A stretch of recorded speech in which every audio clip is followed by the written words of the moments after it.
We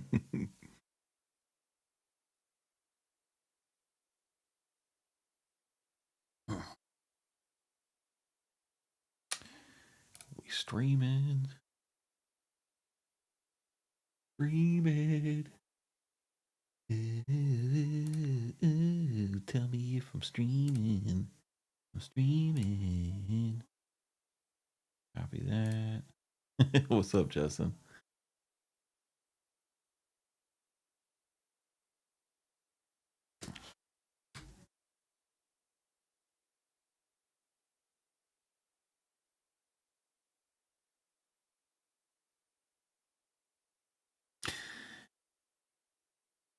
What's up, Drizzle Jones?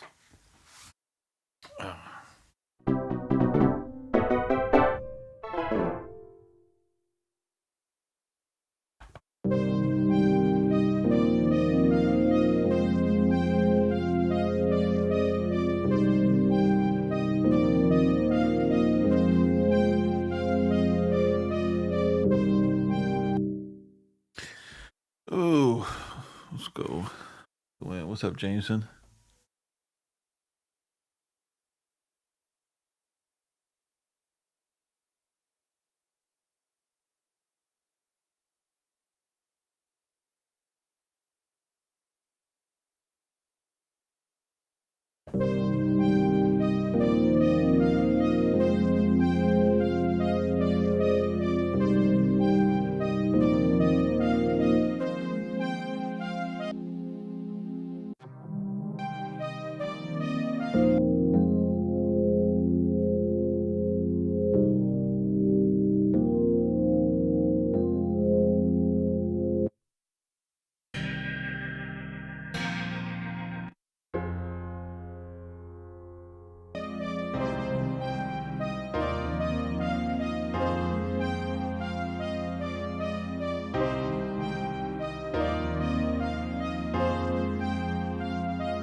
What's going on, old school? How you doing, bro?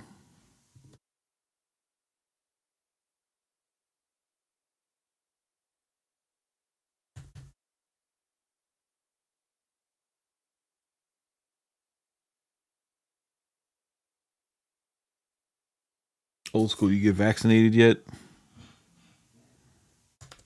Trigger warning.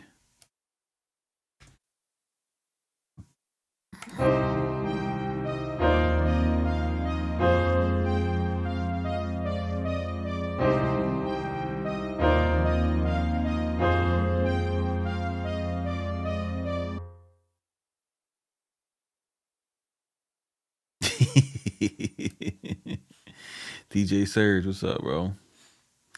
I don't know what I'm cooking up today. I'm going back to an idea. I was on a live stream with Busy Works Beats and one of his buddies I had never met before.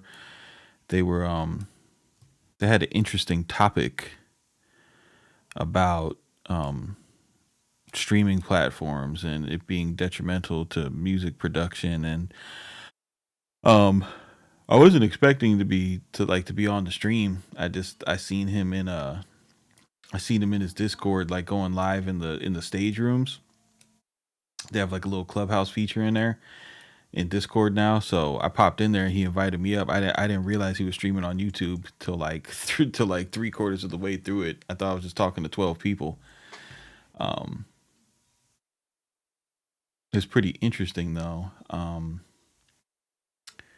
There is a new there's a new appeal that Apple and Spotify are putting out to kind of finagle some of the gains that were made by the last recalibration of payouts and shit like that.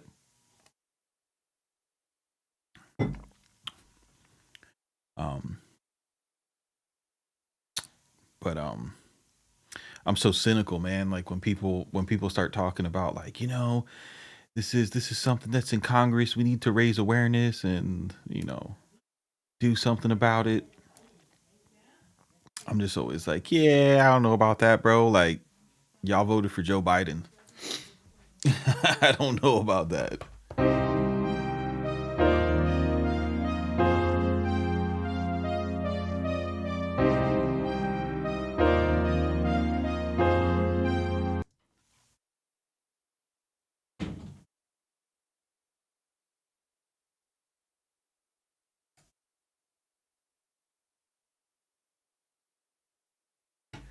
I'll see if I could look that shit up though, just in case you guys want to look at it. Let me see here. Spotify appeals Music Modernization Act.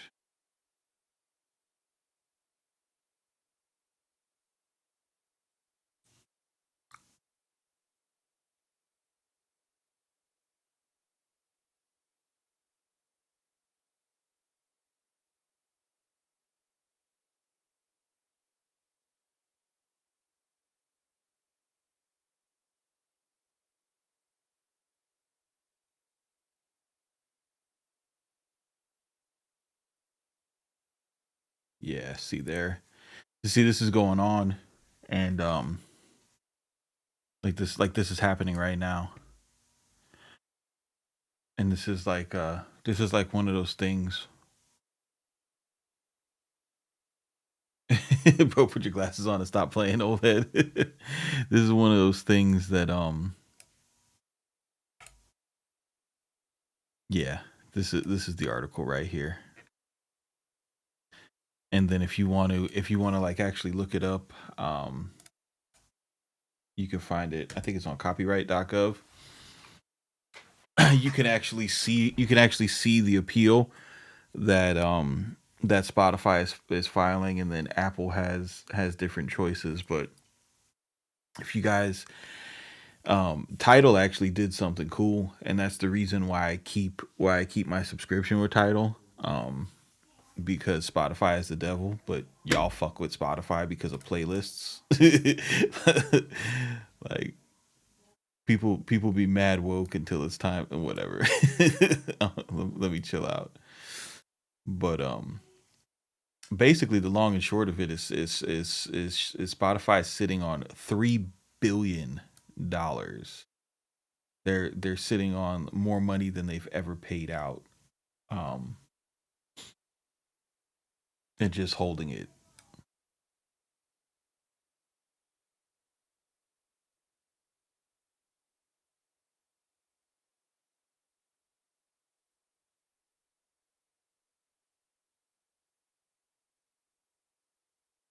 But you guys should check this out. It's definitely an interesting topic. Definitely, definitely going to affect all musicians, especially if you release music. But like, you guys have like any type of concept of how like streaming payouts work? It's not like they track your plays and then pay you for each play. You know what I mean? Like it's like a funnel. It's like the top streaming art. It's like they take all the subscriptions, like all the subscriptions that that people pay for, and then whoever streams at the top, they get to put their hands in the bucket first, and the royalties go out to them. Like it's dude, it's like a whole mess, bro. It is a whole mess. Aside from the rates being like crazy low, and then on top of that, even if your rate is your rate, they're giving your shit away for free to people who are on friends and family plans. Um, because again, it's a percentage. It's not like album sales where like an album, like back when everything was physical, it used to be the wholesale price of an album, right? So it was $11 was the wholesale price of the album, and then they would, based on the points on the album, they would bust down the $11 on the album. Now, even that's why it's funny how they say sales. Like, even though the 1,500 streams is a sale, 1,500 streams isn't $11, right? It's whatever the subscriber base is kicking in, right? So if you got people who are, like, this is all basically saying, like, the creators are saying, like, yo, fuck them discounts, fuck all these tricks, and like Spotify is trying to put like extra tricks in it. The nastiest trick that they're trying to put in there, the nastiest trick, and this one triggered me because I do this, right? So I'll listen to Drink Champs, right? And if I listen to Drink Champs, and this happens religiously, right? If I'm listening to Drink Champs and they start telling a story about, I don't know, like say Ghost and Raekwon are up there and they're telling a story about, something, I'll be like, damn, dude, I want to go hear that song. So I'll go and listen to the song, and I have long commutes. I have like hour and a half commutes, right? So I'll go and listen to that song, and then after listening to the song, I'll go back to the pod, right? So what Spotify wants to do is they want to quantify your sessions. So if you're say you're listening to Drink Champs, right? And Fabulous is on, and you go listen to, you stop listening to Drink Champs, you go listen to two Fabulous songs, and then you come back. Well, Fabulous isn't. They don't want to pay Fabulous for those streams.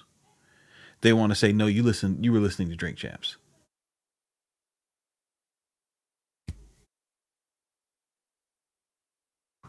Good stuff. Good stuff. Good stuff.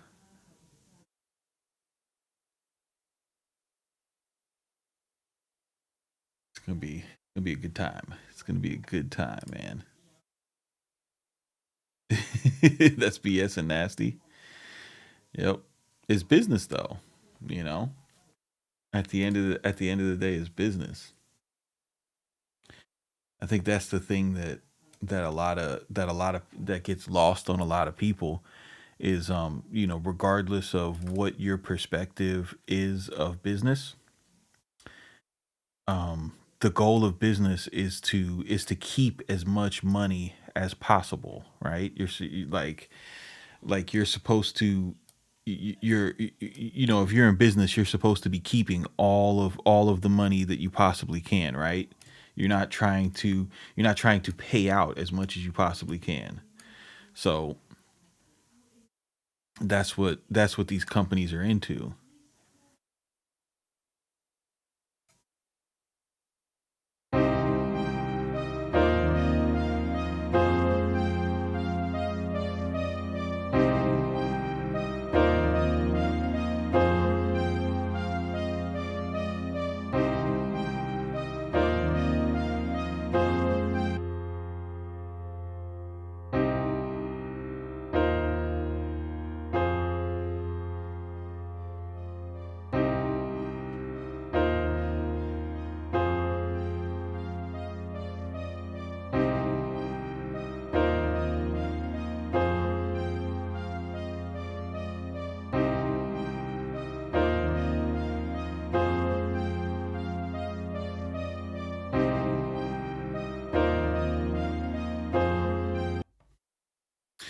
I'm gonna save this idea and circle back to it.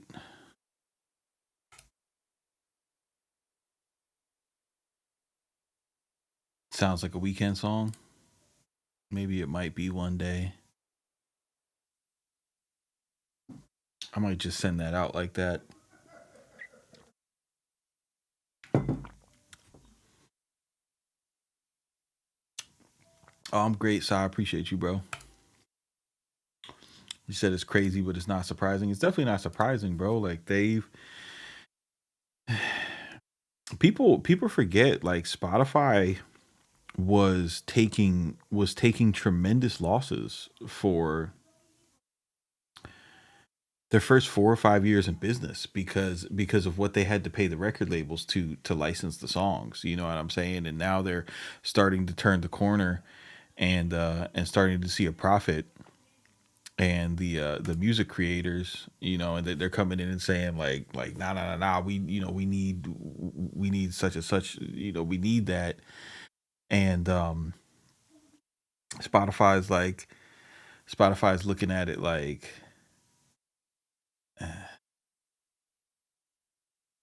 Spotify's looking at it like, yo, we built this whole fucking thing. We lost money building this thing, right? We paid staff, we developed it, you know, we curated it, we built the ecosystem. We would like to profit at some point. You know what I'm saying? Like you guys are artists.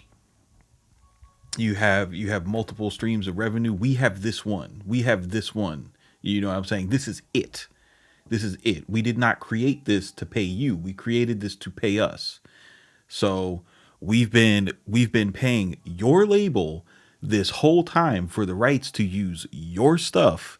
You know what I'm saying? And now that we're finally starting to get some money, now all of a sudden you want to take it all after we, after we changed the music industry, after we made this a profitable place for you all again, you know?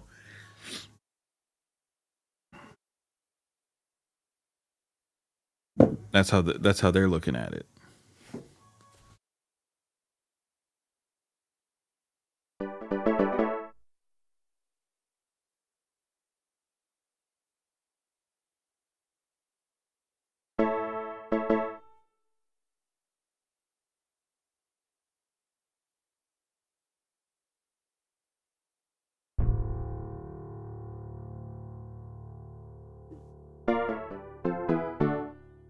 Fuck is that?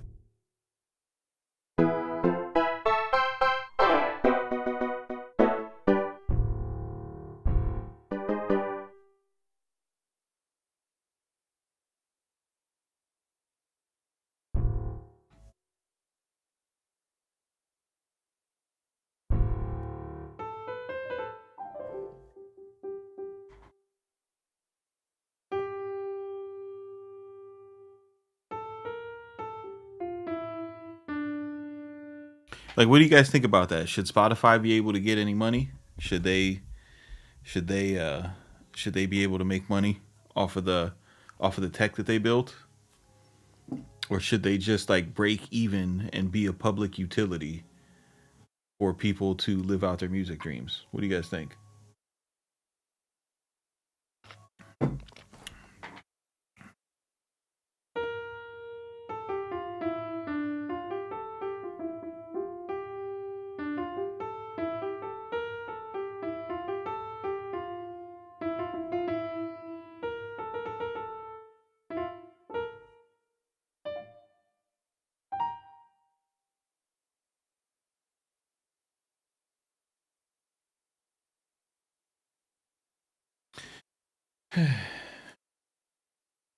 The artist in you says the latter. Yeah, I hear that, Shane. Sai says, as with everything else, money rules the system. Money rules, and the system is the system. I'd like to be unplugged from the Matrix by now. Would you really though? Would you like to be unplugged from the Matrix?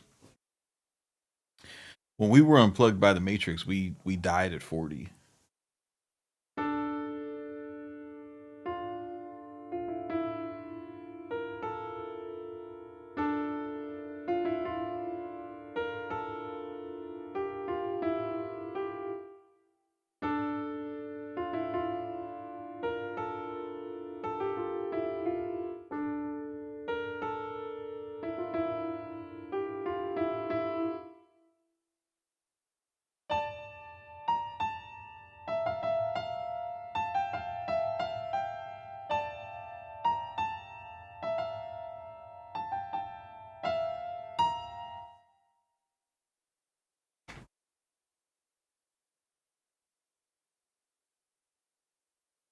Bluff God says, I think if they're a public utility, they'd pay you out even less.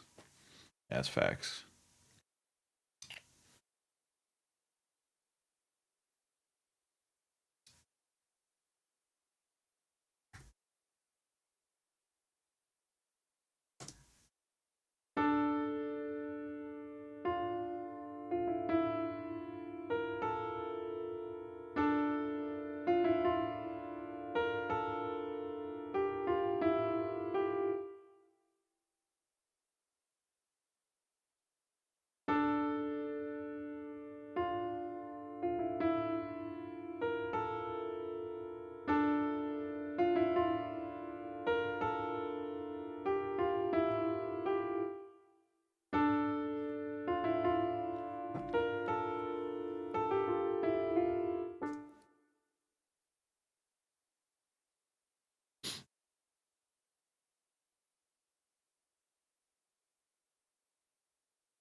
I think the main lesson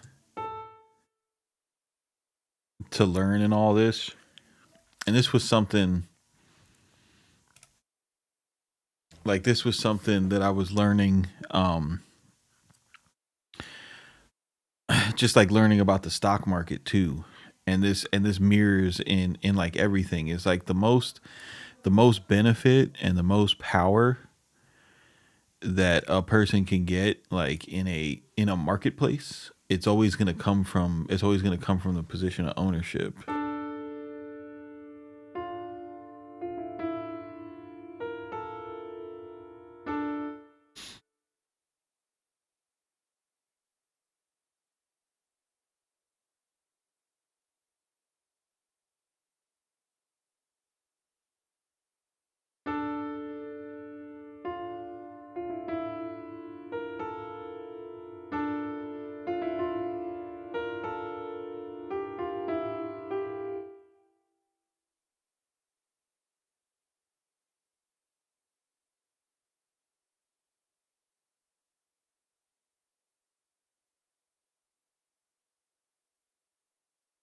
I think that's why like people are so excited about NFTs because of the ownership that it provides, right? It gives you, you know, or like it's like giving people the perception that it'll be easier for them to own, like their masters.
Even when the music was being sold, the artist barely got paid. Well, I mean, yeah, that's why. So I'm saying, like the ownership uh, proposition is what really makes everything go right. So if you go somewhere and like you have to, like you have to use somebody else's resources, you have to use somebody else's staff, you have to use somebody else's funds in order to, in order for you to participate in the market. There's going to be a fee involved with that, you know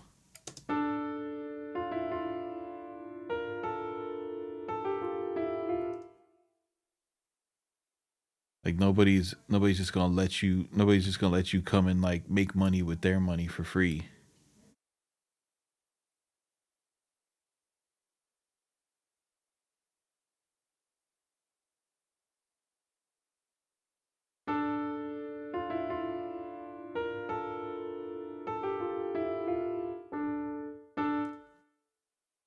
And I understand like the sentiment of like, hey, without my art, they wouldn't have been able to do this.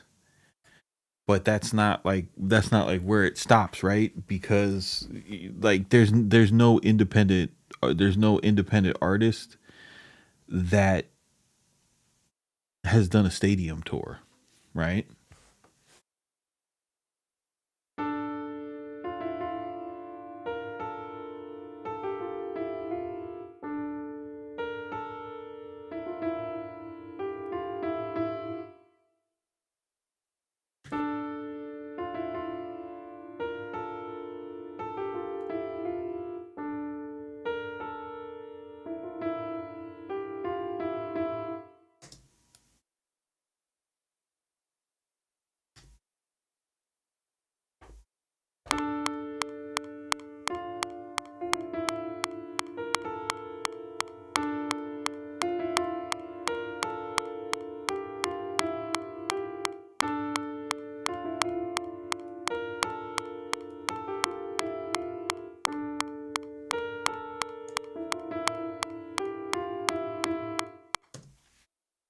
That's true. Russ did do a stadium tour.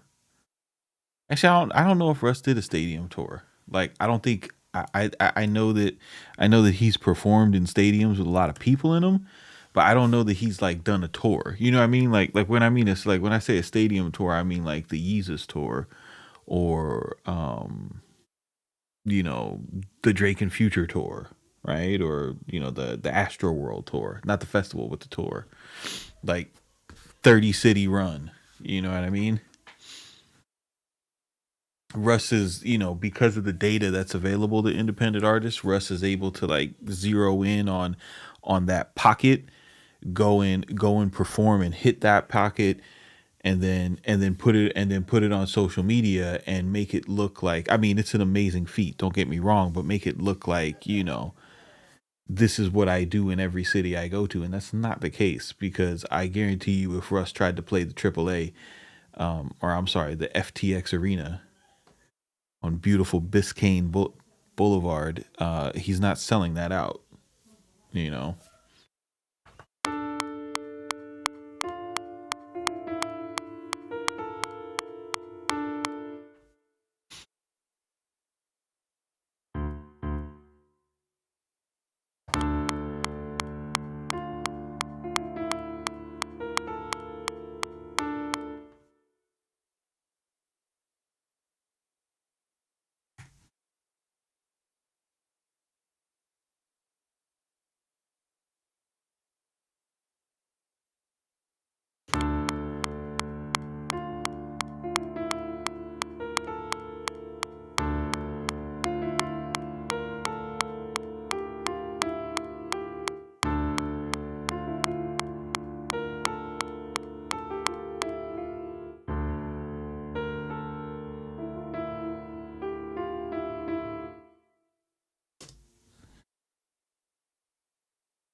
what you need to know, Shane.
Nice.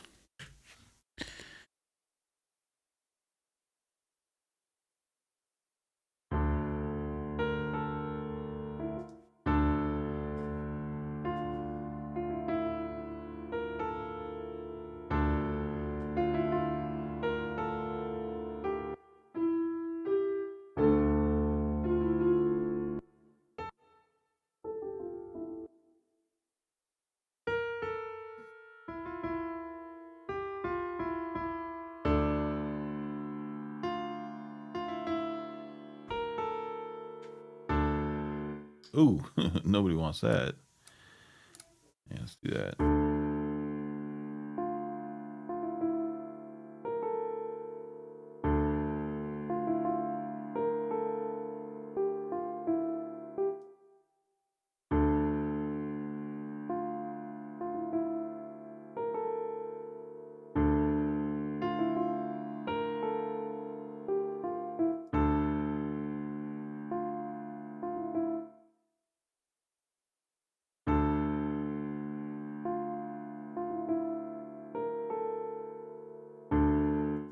That's better. Hey.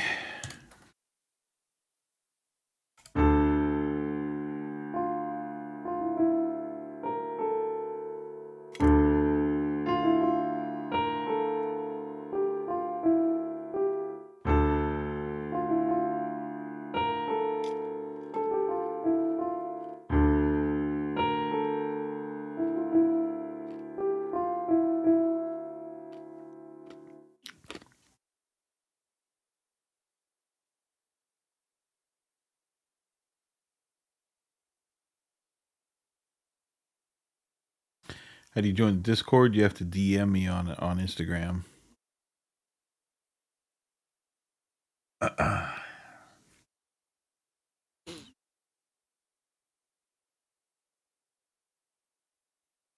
not like I'm not like one of those people that tries to grow their Discord.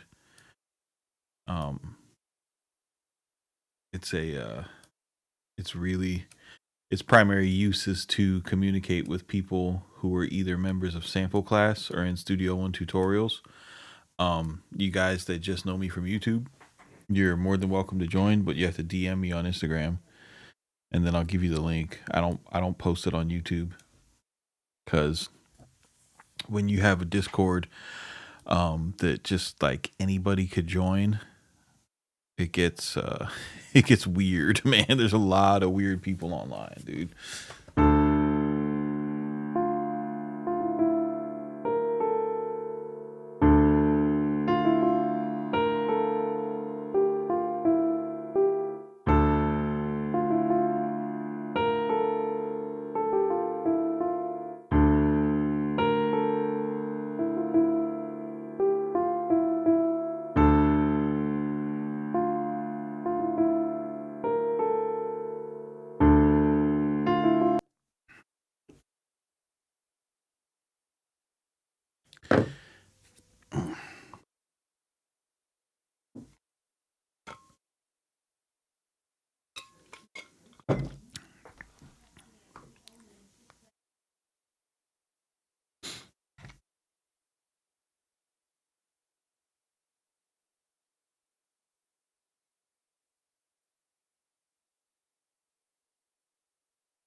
Heat fans get favoritism in there. Yeah, no, that's facts. Heat fans get favoritism all day.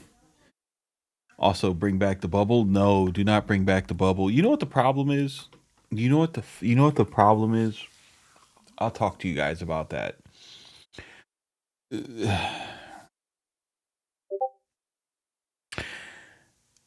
the problem is just utter ridiculousness, right? So you have these bro, the only reason why the bubble is coming is because the fans are fucking idiots. And it's not even because the fans are idiots. It's because, like, it's not because of the fans, it's because of the league and the media, right? So, like, I see people, like, here's the thing, right? This new thing that we got going around, like like we cannot beat it, we cannot make it disappear, it's never going back to zero, right? However that it got here, whatever whatever that you believe, it's here and it's not going away. We're gonna have a season every year where the cases ramp up. It's gonna happen. It's gonna be different versions of it. So what a lot of people in the media and a lot of people in, like, politics, haven't gotten through, haven't reconciled yet, is that this is something that we're going to deal with for the rest of our lives. You know what I'm saying? Like, it's not going away. um so the players the players have taken their precautions, right? A lot of them have got it. A lot of them have, taken the shot and everything. They're athletes. They get sick.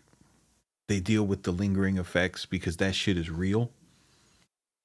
The healthy people that I know that have gotten it, they say that, when they go back to work out, they have to rebuild to get, to get their lung capacity.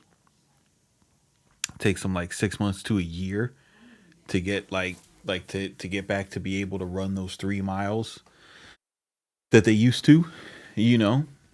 And you've got guys who they're keeping out on these protocols who are not sick. They're not sick, but they're testing positive.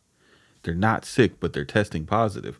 And because the league is is at the forefront of,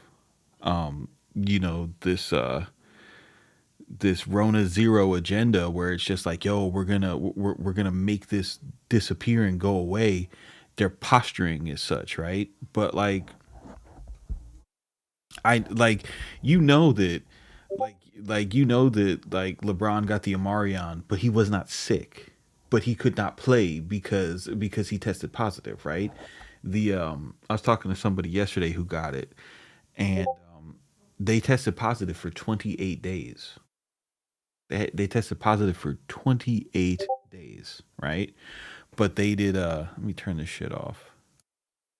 And they couldn't, and they couldn't return back to the office. They had to work from home, until they had those two, the two negative tests that allowed them to turn back. And a lot of people, even like my local people, they're like, yeah, it seems like the players in the rest of the country, are okay with, this just being something to deal with. I vehemently disagree. Like, why, bro? Why do you vehemently disagree? Like, we're all coming to a consensus, right? Like, it doesn't matter, just because you have the platform. It doesn't fucking matter what you think. It matters what we do. You know what I'm saying? Don Music says it took me 6 months to get back to feeling normal. I know people that are dealing with random intermittent issues from it. Kind of crazy. Meanwhile, people have no issues. Yeah, man. Yeah, yeah. No, I know. I mean, we all, for the most part, I mean, we all have people who it affected severely. Some people had no effects. Some people are still dealing with effects, but they don't want to say that they're dealing with effects because for some reason, like, because of their political, stances on things. They don't want to appear a certain way. And it's just everything that we're doing around this is for the most part all around goofy. You know, um, you have to you have to let people you have to let people live their lives. You have to let people run their businesses. I understand that the NBA, the players are the product, and they have to protect the product, right? So they'll go over the top. But if they start running these bubbles and lockdowns again, man, like it's gonna I don't I don't think I don't think people are gonna go for it. I don't think the players will go play in a bubble again. Shane, I don't think the players will ever do that again.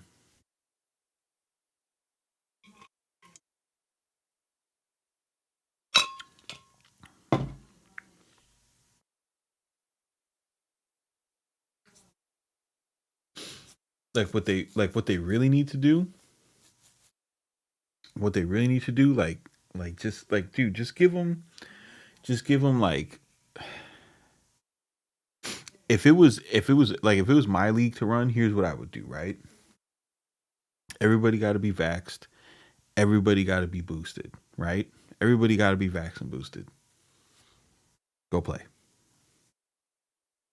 You want to wear your mask? You wear it. You don't want to wear your mask? Don't wear it. You vax and boosted. If you catch the shit, you know what I'm saying. You're not gonna die, but it's on you. It's everything past that is your personal responsibility. You know what I'm saying. If you test positive, everybody on the floor is vax and boosted. So what are we worried about?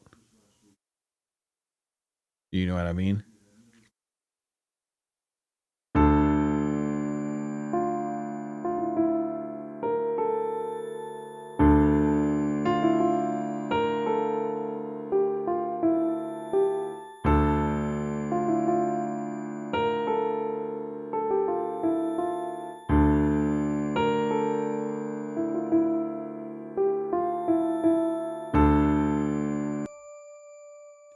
Isn't that the case already for the most part? No, bro. Not every team is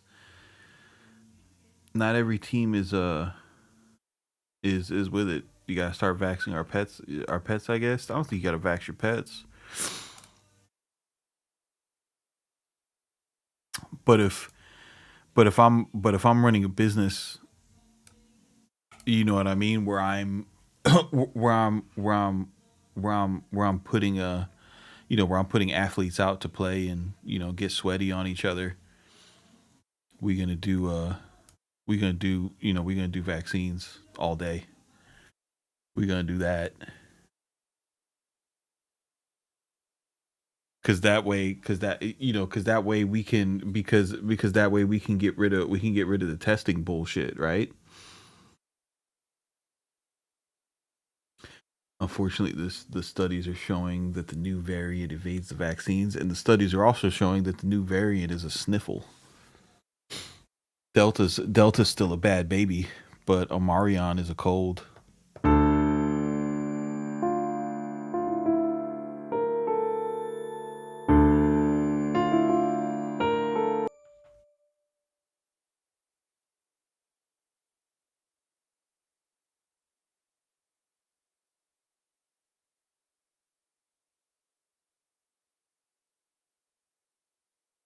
Drew says none of the NBA players were ever at risk.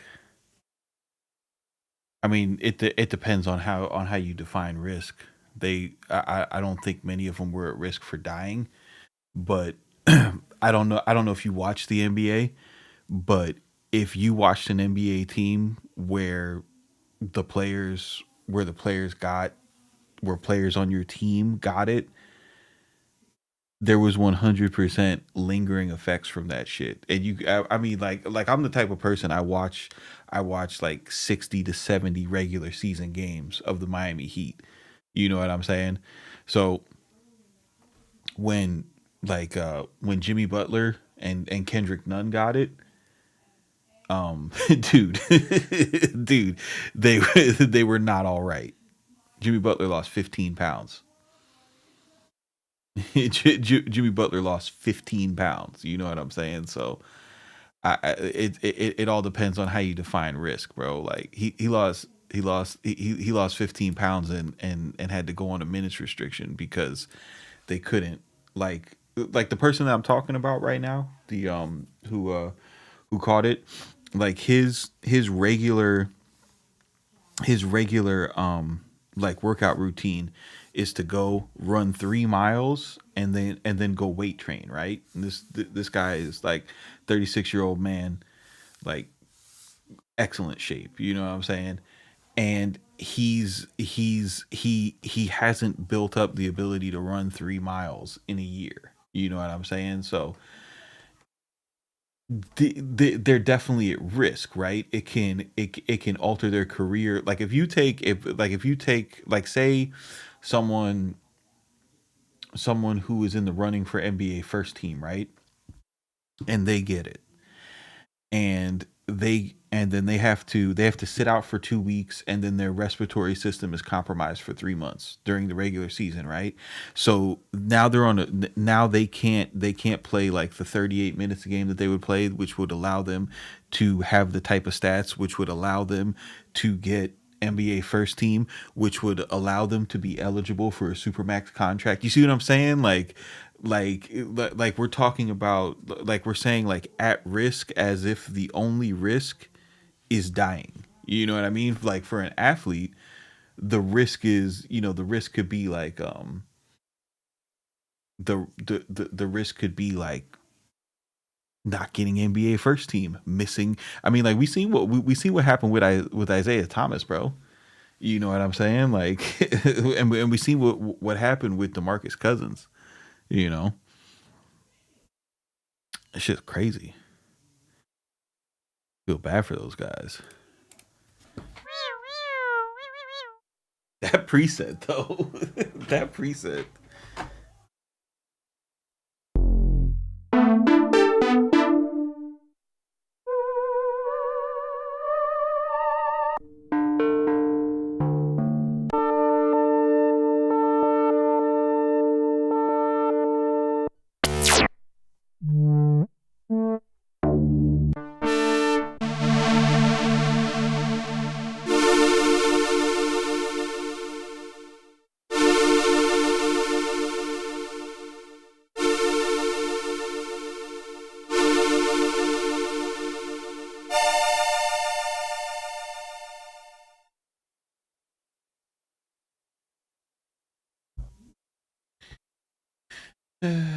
Cam Music says true. I'm just looking at it from the perspective of them catching it and then the blow up behind it. I agree.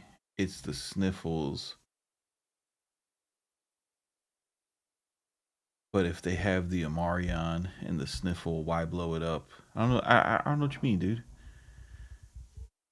Oh, because okay, okay. I see what you're saying. I see what you're saying.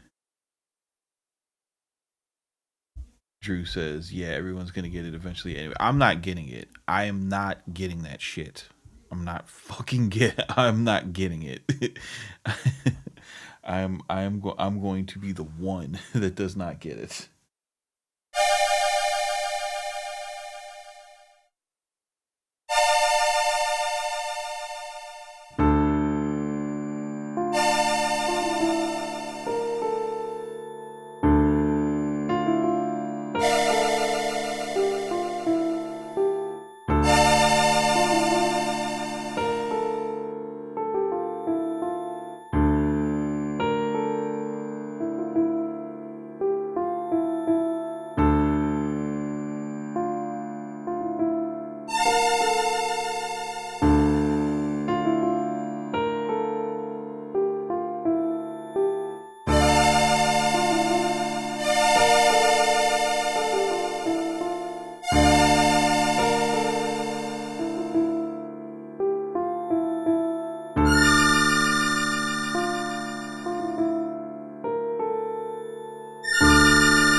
agree. It's probably best to wait until it's endemic. Hopefully, it's more mild. But yeah, everyone but me, Drew. I'm not getting that shit. I'm not getting it. It's not happening. It's not happening to me, dog. Super havoc like. How can I make it more havoc like? Talk to me.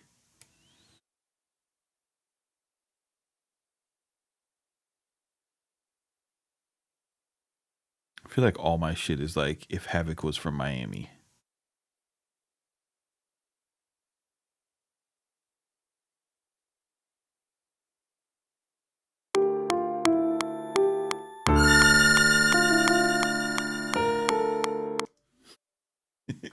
Right, Dontrell? Why is he doing that to us? What's up, peace, love? Vaccine causing lingering systems. Yeah, vaccine is a mass clinical trial, but two things can be true. It can be a mass clinical trial, and it can also be necessary.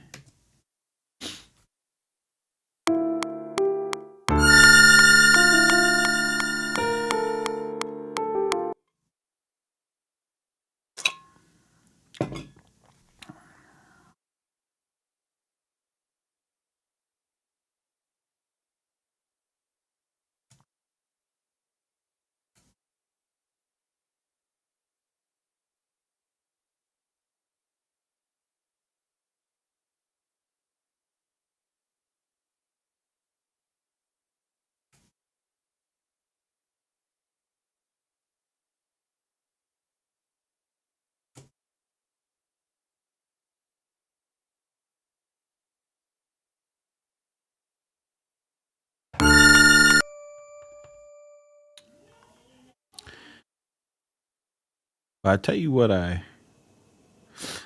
won't do. I won't ever tell somebody what to do with their body unless I'm at Tootsie's. That's different.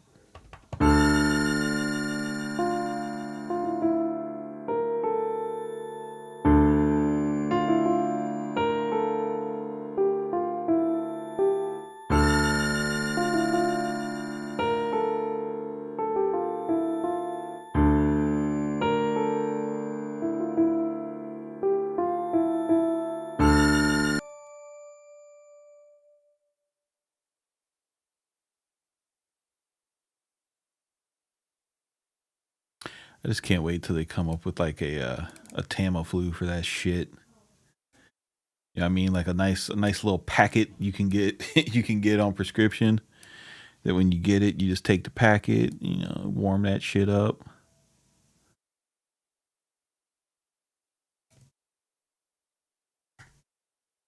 It's coming, man. It's just we've never seen something in our lifetime where there's like this new there's this new thing and it's fucking and it's spooky and nobody's an expert on it. It's about to be out. Yeah, the pill. Yeah, I can't wait. It's just gonna change the vibes outside, bro. I'm looking forward to it.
Those pill parties about to go crazy. No. Oh, why are we doing this? Why are we doing this, Ant? Explain it to me.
Yo, I definitely have a machine with dust on it.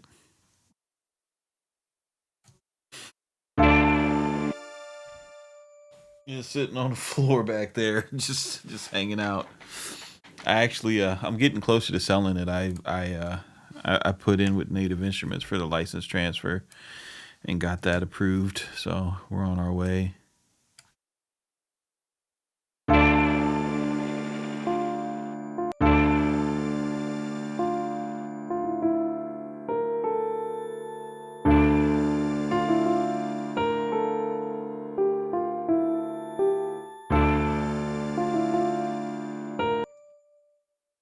Maybe I don't know, man. Like the thing that yeah, it's still the Machine Plus. The thing that ruined Machine for me was the touchscreen, man. Like it's the touchscreen on the MPC is so elite, bro. It's so fucking elite, dude. Like it just makes everything so much faster. Like to change the velocity on Machine is so ugh. Ugh. Like if you want to do like every other note, like it's just not. I just when I know that there's a faster way to do something, it's very rare that I'm gonna go with the slow way, unless it provides something for sound for Sonics, you know. Never hold you in the la la la la la la la la. Ooh, la la la la la. But you can get muscle memory on Machine. Yeah, no, I mean I used to have muscle memory on Machine, bro. Like I'm a Machine original, dude. Like Machine has a very special place in my heart because it was like I bought the MK1 in 2009, bro. And I used the fuck out of that thing, dude. Like I loved it. I used Machine for so long. Like I used Machine all the way up until shit. I used Machine until like 2015, 2016. I used the hell out of Machine.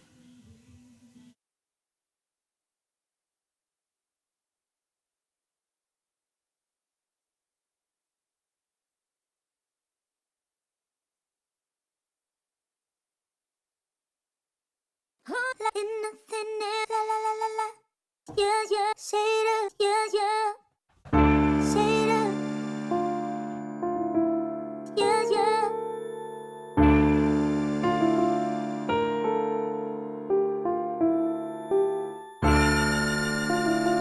Say that.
Oh damn, you still got a Machine Studio? You got that shit's big as a yearbook, bro. I remember when I bought the Machine Studio, like I didn't have that thing for 3 months, and I fucking sold it and got another MK1. MK1 was the best machine, bro.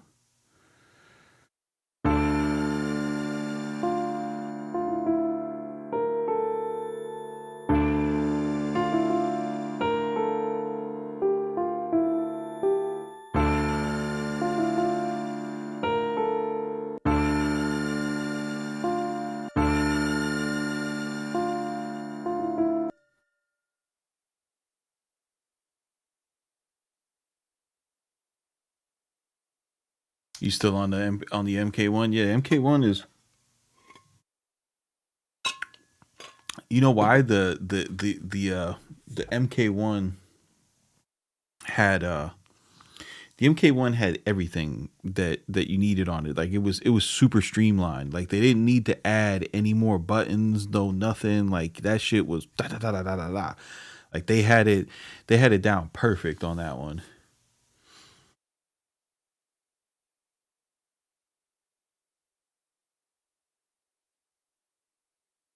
Like I find those color screens that are on like the MK3 and the studio, like I find those super distracting.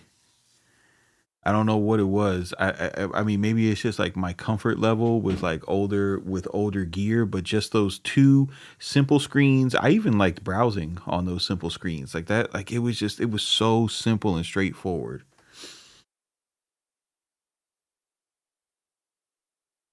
You can't import MIDI. I would still be using. I still have my MK1 to be honest with you, bro. I've got it. I don't think I'll ever get rid of it because it was such like the machine MK1, like it was such a big part of my production journey. You know what I mean? Like that's when I really started to get serious, and I was making like 3 beats a day on it and stuff. It was just the workflow was so fast, man. It was so fast. That's one of the things where like the original machine workflow. I mean, they still have the same workflow, but working with that workflow, that is what obsessed me with like being productive, being able to get ideas out, arranging songs.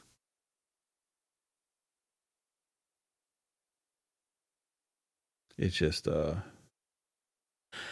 I wish what's it called? I don't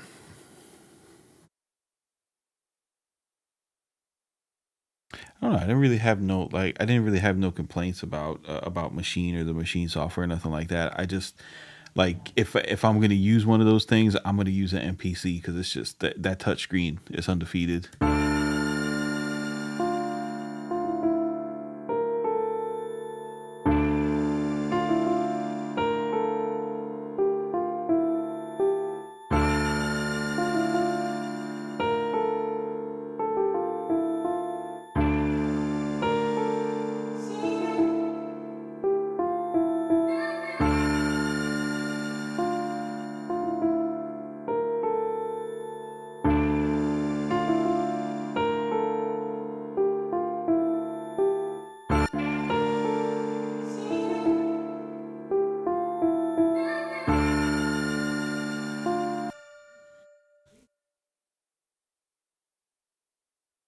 The machine workflow is pretty much superior to anything out there. I don't know about that, man. The machine, like the what are you using for the vocal hits? It's a Al Hug library. Um, yeah, I don't think the machine workflow is superior to anything out there. Like the the machine, like the machine not having a touchscreen in their workflow, like that just makes it empirically slower. Also, if I go to the Native Instrument forums right now, if I go to the Native Instrument forums right now, if I go there, you know you know what I'm going to find. I'm going to find a lot of unsatisfied machine users, you know, crying about features that they wish that they had. Like, it's like Drew, I'm glad that you connect with the workflow and that's productive for you, but like I've used everything. Like, for example, I would much rather use Ableton Live than Machine. You know what I'm saying? Like, I would much rather use a push than a machine because a push can control a real DAW. You know, you could do all the organizing, all the browsing, all the catalogs on the sample. You know, yeah, that's any software to be fair. Not true. You do not see people crying in the Studio One forums. You go to answers.presonus.com right now, you do not see people crying. They don't even know what to ask for anymore.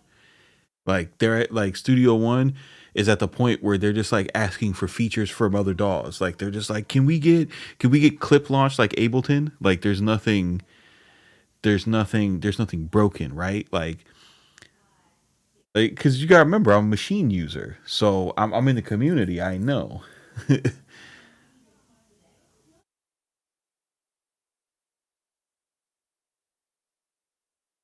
Okay, yeah, but I just see it as people care so much of I just see it as people care so much about the platform because they see. No, it's not because like, dude, a lot of people like the people who are buying the new NPCs, like those are machine users. Like a lot of people left machine to buy the new NPCs.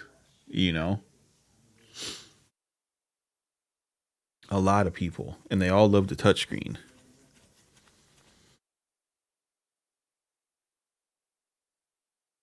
You know what I mean? Like I was like like I was in the forums when they released version 2.10, and everybody was like, when are we getting version 3? When are we getting version 3 with the arranger? When are we getting real-time time stretch? Like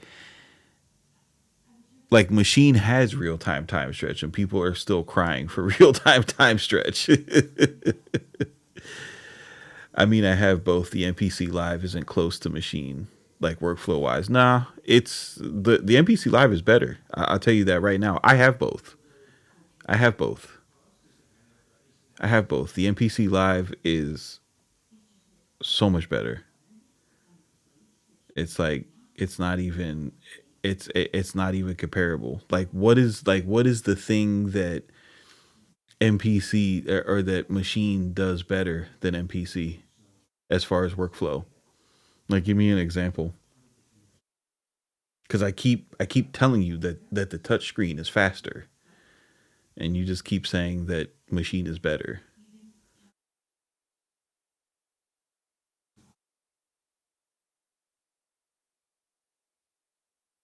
Machine is much better than MPC Beats. Yeah, machine is much better than MPC Beats all day.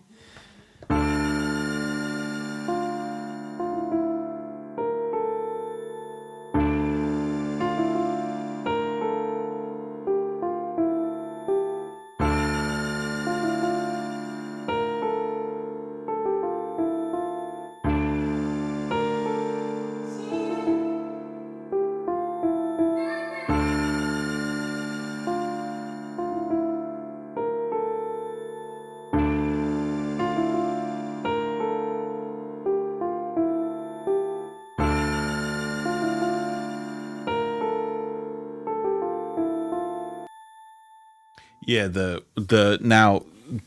the tagging system in machine is fucking amazing, bro. That's definitely one of the things that machine has fucking fantastic. You have machine contact and FM8 on machine plus. Yeah, but dude, like I have machine plus. You also have like hella glitches and crashes. Like, if you want to talk about machine plus in standalone, machine plus standalone is a shit show. You don't want to go to the forum. You don't want to go to the forum on that one. Or you know what I'm saying? You don't want me to get on my phone and call Av McCree right now. and talk about and talk about Machine Plus standalone. There's a reason why Av stopped streaming Machine Plus. We could talk about it, but yeah, no, you're right about the browsing for sure.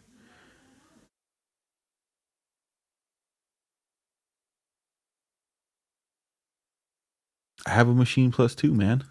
I'm trying to tell you, bro. Like I have a Machine Plus.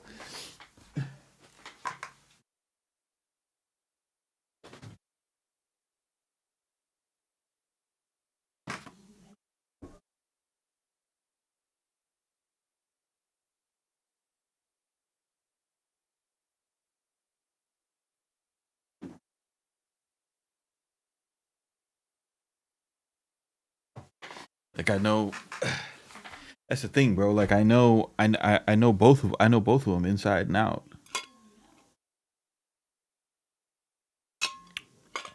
I definitely I definitely agree with the No, I didn't want to make it seem like you were on a MK3. But I mean, if you're on a Machine Plus and you use it in standalone, then you know about the struggles. So don't don't gloss over them because that's the thing, right? It's bro, that's the thing about these boxes and the communities. Like for example, like let's not talk about machines so it doesn't seem like I'm like it's a personal attack, right?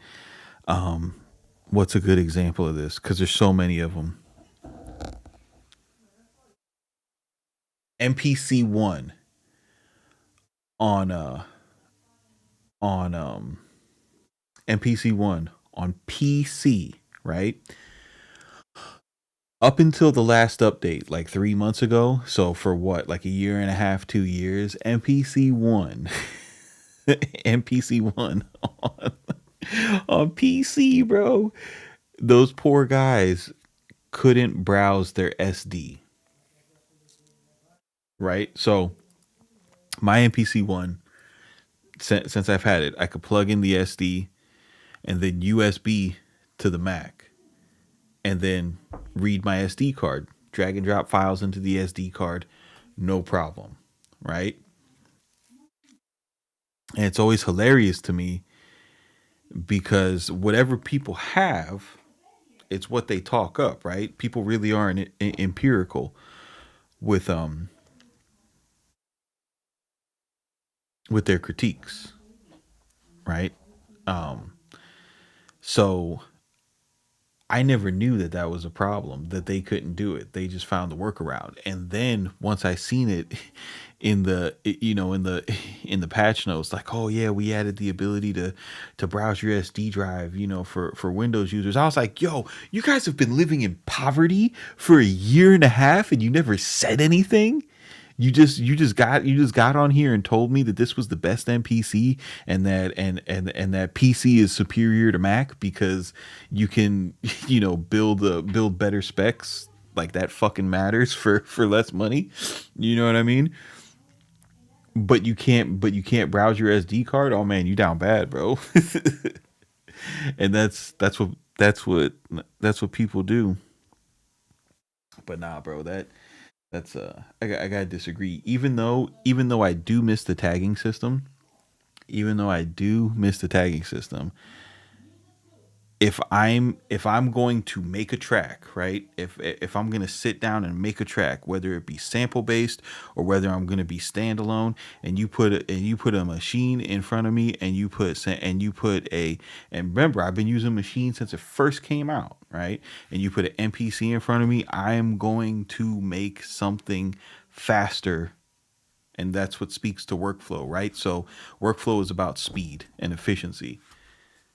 So that's just my experience. I don't know what else to do with this. Let's test it out.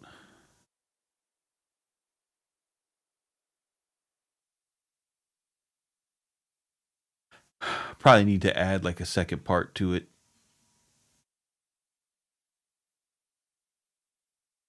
This is a dumb question, but can you use contact complete in an Akai MPC?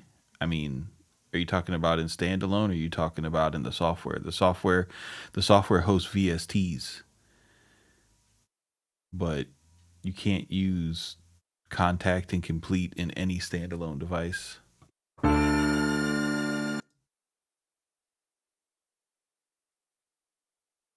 You play a pattern with a piano and want to load a string key group instead, and you have to load the new key group, then assign the program to your track.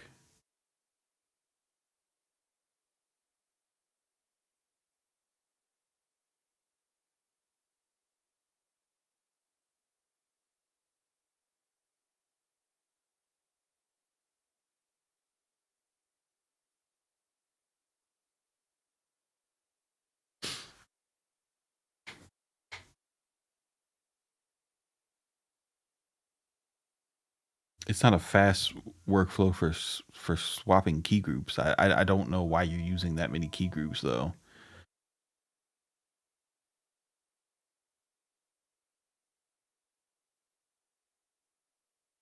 I think that's the other thing, right? Like you guys that like to do like VST workflow or like instrument based workflow inside of a groove box. Like I'm just like no, bro. If I'm working on an MPC, right? I want a sample and a drum kit. That's it. That's it. Maybe like you know one of these guys over here to do a bass line. That's it. I'm not I am not writing like music parts in an MPC. I'm not doing that. I'm not writing music parts in a machine. I'm not doing it. The fucking piano roll sucks. Right? I'm not doing it. I'm doing the sample and I'm doing the drums and I'm making that sound as amazing as possible. And then if it comes to like putting like say I did want to like say I was like yo I want to make like a money bag yo beat or some shit, you know what I mean, and I'm gonna use my I'm gonna use I'm gonna write something, I'm gonna record something. I'm just gonna like plug in a synth and play it and record it, boom, that's it, you know. And then you fucking with key groups. That's why I haven't made any key group expansions because I don't even use them shits. Like I get all the So 100 shit for free, and I love So 100, but I never open it because I don't use it. Like I legit have every So 100 shit. Everything he makes, he sends to me.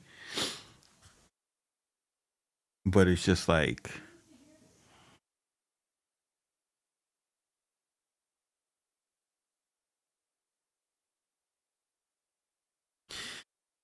what happened? Let me see this. See what we could do here.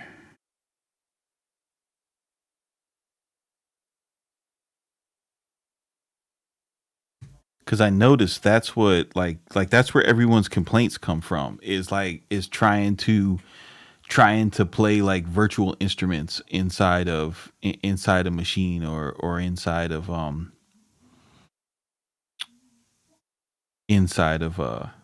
what's it called MPC, right? Because at that point you're like really leaning into the computer based workflow. And if I'm going to work on a computer, I want to work on the fastest computer in my studio. I don't want to work on the weakest computer in my studio.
like the thing is, bro, the like where I get my perspective from is I started out working in standalone, right? Like I started out on an MPC and a sound module, right? I started out on an MPC and a Triton rack with discs and writing down the presets I used and shit to make recall sheets.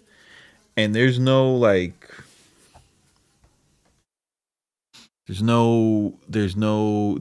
advantage to me in trying to make like the weak computer be like my big boy computer. You know what I'm saying?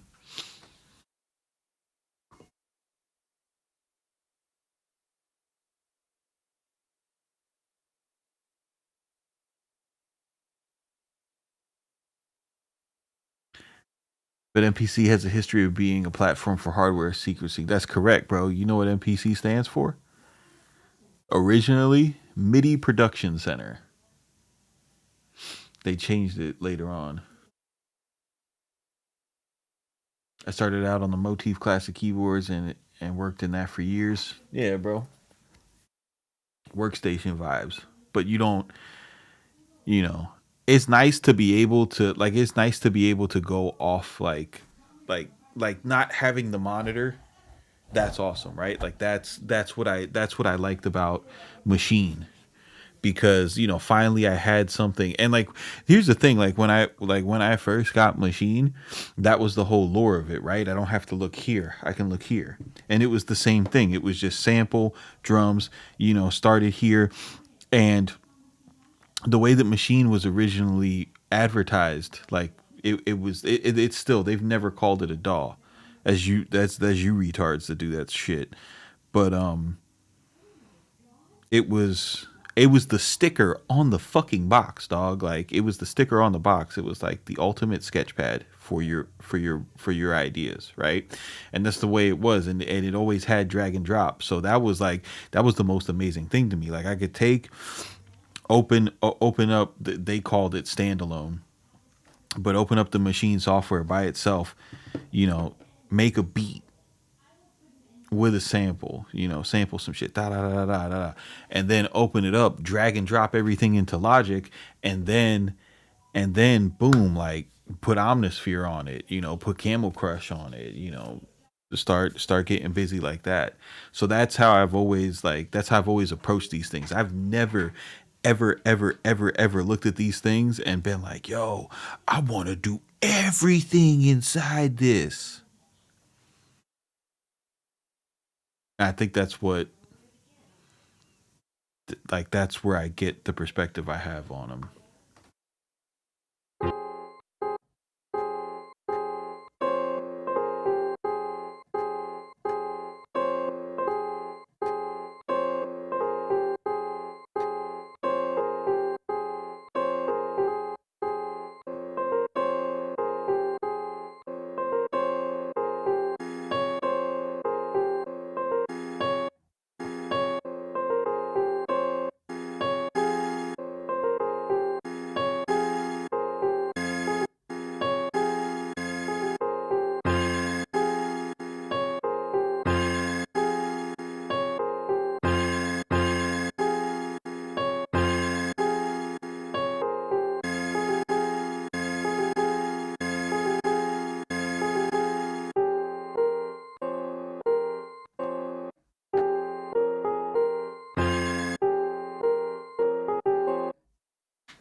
That's a good sample.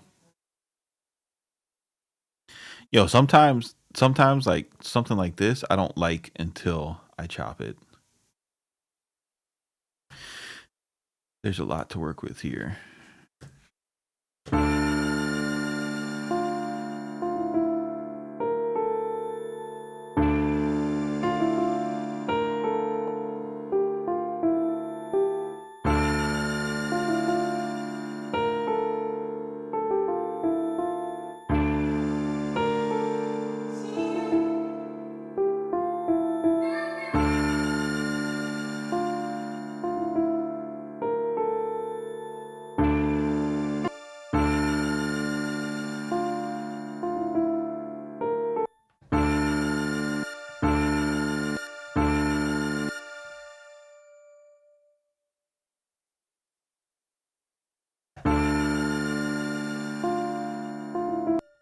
It's an awesome time for gearheads. There's something from everyone and a lot less expensive. So that's cool. That's the moral of the story, Zach M. That's really the moral of the story. Like it is such an amazing time to be alive. Like whatever you want to do, whatever you want to get into, you can get into it. Like yo, back in the day, dog, like we were at the mercy of the market. Like you maybe had like, the early 2000s came out. You know it's a good show? That show that Direct does, the What Had Happened was, cuz it gives you perspective on the way that things were and how few options that we had. Like, the early 2000s, there wasn't like they were trying so many different things to try to be different from the MPC that you would get these samplers in these different situations where, oh my god, like the stuff that was geared towards DJs, you know what I mean? Like it was nuts, man. It was nuts.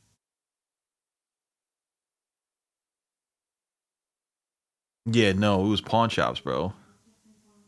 It was pawn shops to get the shit.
Do I like the CQ more than Pro Q? Um it's different than Pro Q. It does something different.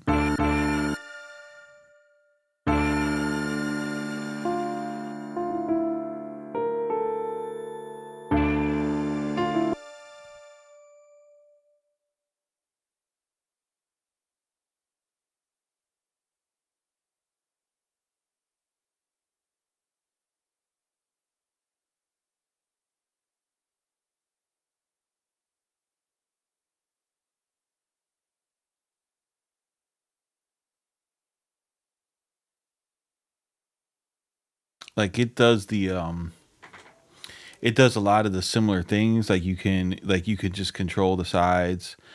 Um it's got the different shapes.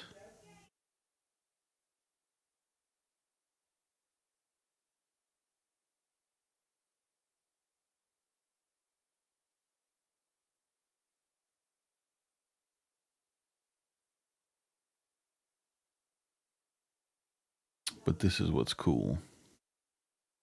Having the two different styles of EQ in one,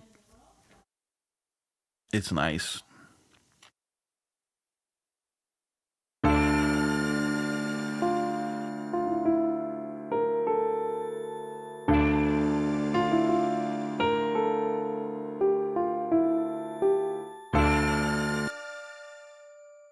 Like if you it's really cool that they added this.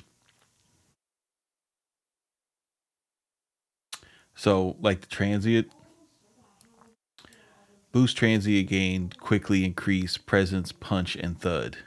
cut to reduce sibilance, string noise, and clicks, right? So this is like if you're cutting it, it's good for like cutting the high stuff, right? And then to boost it, it's like big on like the the stuff that you would want to boost in like the low end, right?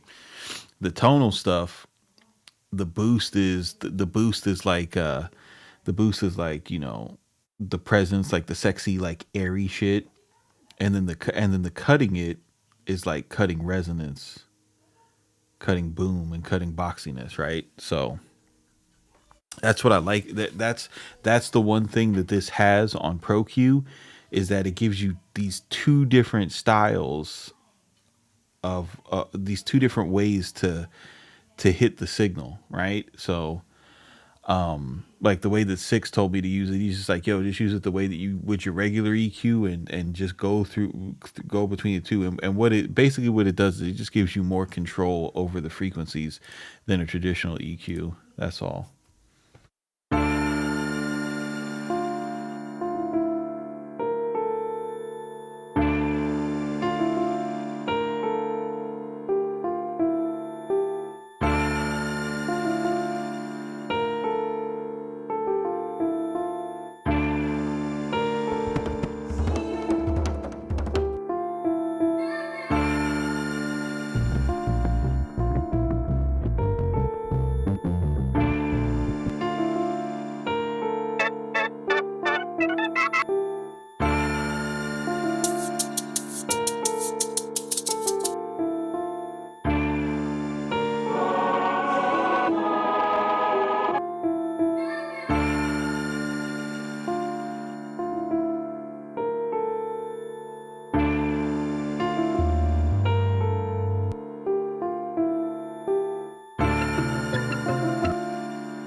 I think if I want to go some, I think I need to come back to this tomorrow.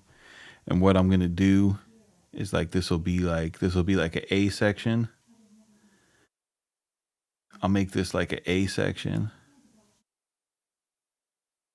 It sounds like some 36 chamber shit. All of my samples sound like something that True Master would sample for a Capadonna album cut, bro. That's pretty much what I go for at all times. It sounds better when you chop it. But probably what I'll do with this is I'll come back tomorrow, and then I'll just like how I have the piano um how I have the piano do it here. I'll come back tomorrow and I'll do like a synth part here, right? Because this is like the one chord section, right? But I could see myself wanting to like, you know, hit up scalar and just like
then we'll slide out of scale, right?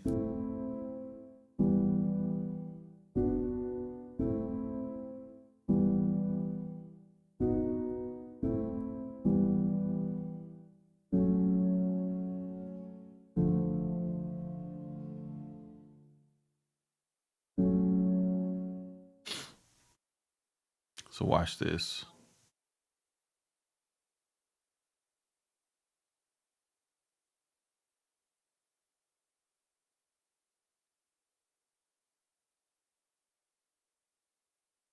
Man, where the hell's the hardware folder? Whatever, I'll just show it on the prints, but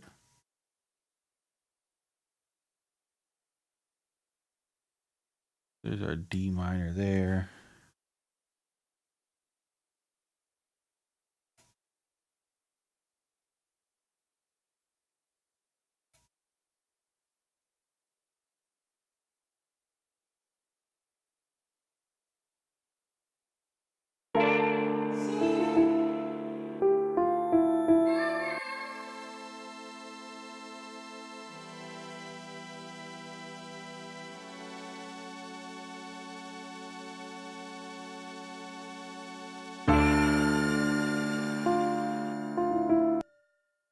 And then we'll swing it back around.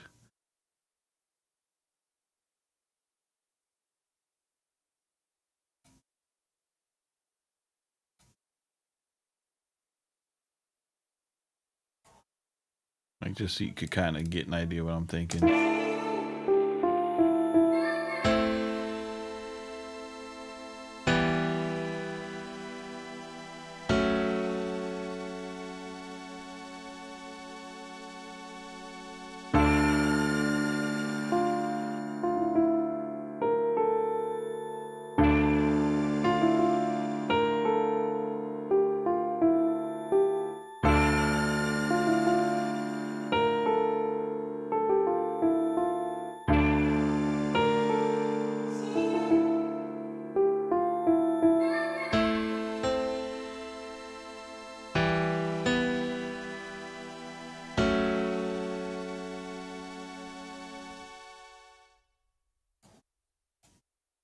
I just do this.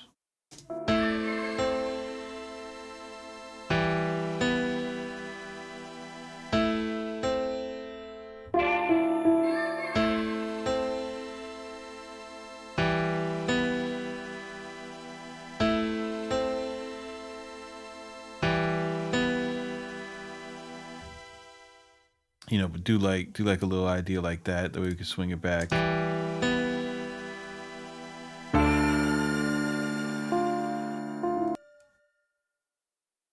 That way, whoever I send this to, they can have like a couple different ideas.